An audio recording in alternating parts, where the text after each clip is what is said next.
Hi everybody. Today I want to show you how to make pop-ups in your altered books. So first I want to show you my pop-up. My pop-up is of my garden. Here's my book. See, my book's about my garden. And here's my pop-up. And it shows my dog Darcy in my garden, my flowers here, and the football that she likes to catch when I'm working in the garden. If you look at the back's not quite as pretty, but you can see how I attached my sunflowers. If I turn it this way, you can see I attached sunflowers to the back there. And you can see a little bit of the way I attached in here the pop-up and attached the dog. And then I used a wire to attach the football. So it looks like this, and then when you fold it all up, it hides inside the book. You can't even tell it's there. So I'm going to show you how to create your own pop-ups in your altered book. Ready? Let's get started. Okay, so to create a pop-up, first you need to decide what you want to put in your pop-up, like my dog and my garden. Dog's catching a football. You can add different things to your pop-up once you have the basic structure there. You can put multiple pop-ups on the same page. You can attach pop-ups to other pop-ups like I did here. So I'm going to show you just the simple technique to do just a basic folded pop-up. And you can either fold it back like these or forward. It's up to you how you want to do it. You want to play with it a little bit before you really attach it. So I'm going to show you how to start. You want to start with a paper that is not any bigger than your book opened up. So you don't want it to be any longer or wider than the book is. Then you want to take your paper, and I'm going to show you how to create a symmetrical pop-up.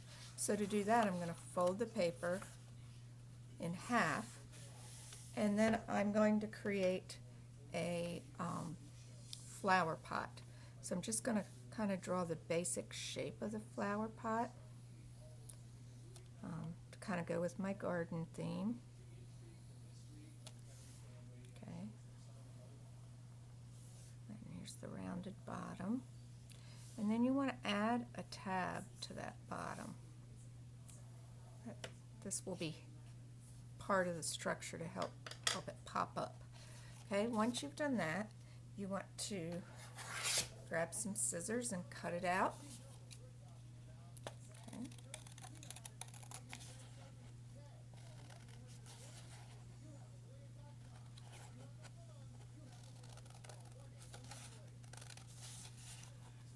Once you've cut it out, you want to cut a diagonal from here to the bottom of your picture, like that.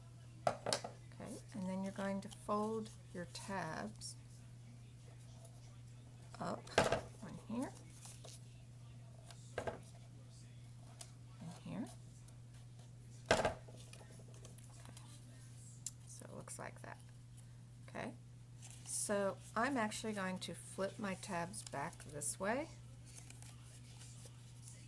and refold it this way so that any of the drawing that I did is actually on the back of the pop-up.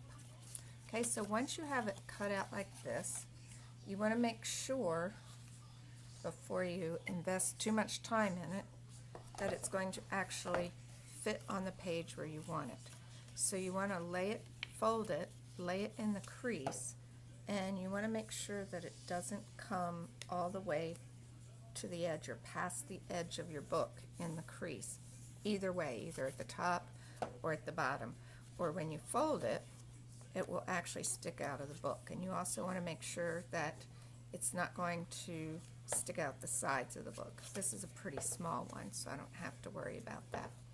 Okay, so once you've tested it and made sure it's going to fit where you want it, you want to do any coloring that you need to do to it before you actually glue it to your book, because it's kind of hard to color or paint or draw on it if it's already been glued and it's standing up in the air like that. So I have another flower pot that I added my color to.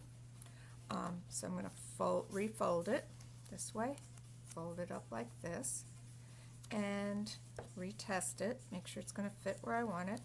Okay, line it up like this. There we go. Now I'm going to start by putting glue on the bottom of one of the tabs.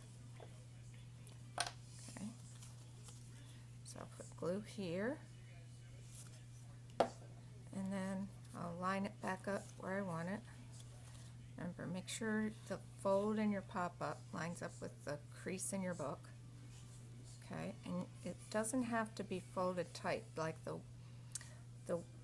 you don't want it completely straight across, but you want to look, if you want to be able to see the whole thing kind of straight across, then you want it not folded too tightly.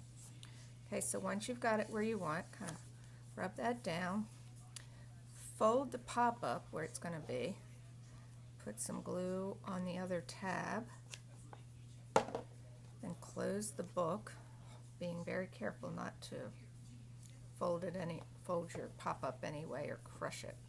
Okay, and then when you open it back up gently, kind of reshape your pop-up. You can add a little bit of tape here to help hold it down if you want.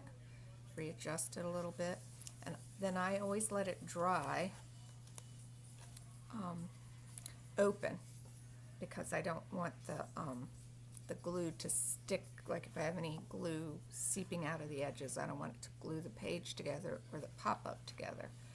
Okay, so then once it's dry, you can just kind of close it, and there's that. See, sometimes you have to make sure it's going to work right too.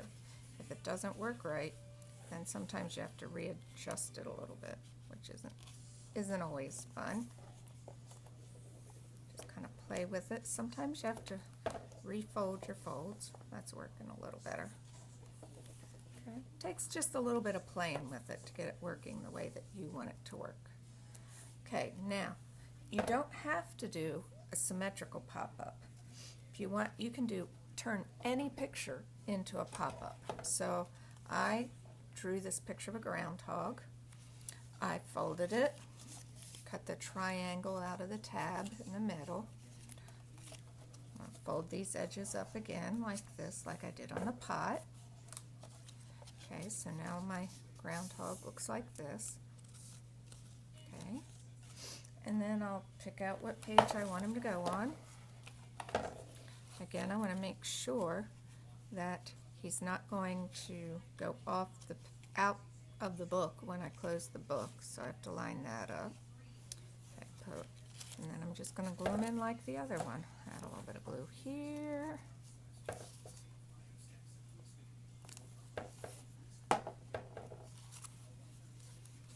Test him where I want him. I think that's where I want to put him. That glue down. Sometimes you might even want to let this side dry if you're sure that's how you want it to go, before you glue the other side down. And add some to this side. Close my book. And then, yeah. Now I used, before I glued him down, I used these, the Crayola brush markers and a Sharpie to draw him. If you want to try using those, they work really nicely on paper. Okay, and then what I'm going to do after he dries is I'm going to add painted paper to the ground all around him and create sort of a flat collage that he will pop out of. And there you go. Okay, so I'm going to leave him like this to dry. And then a little bit later, I'll add more to that page. So that's one way you can create pop-ups in your book. So have fun.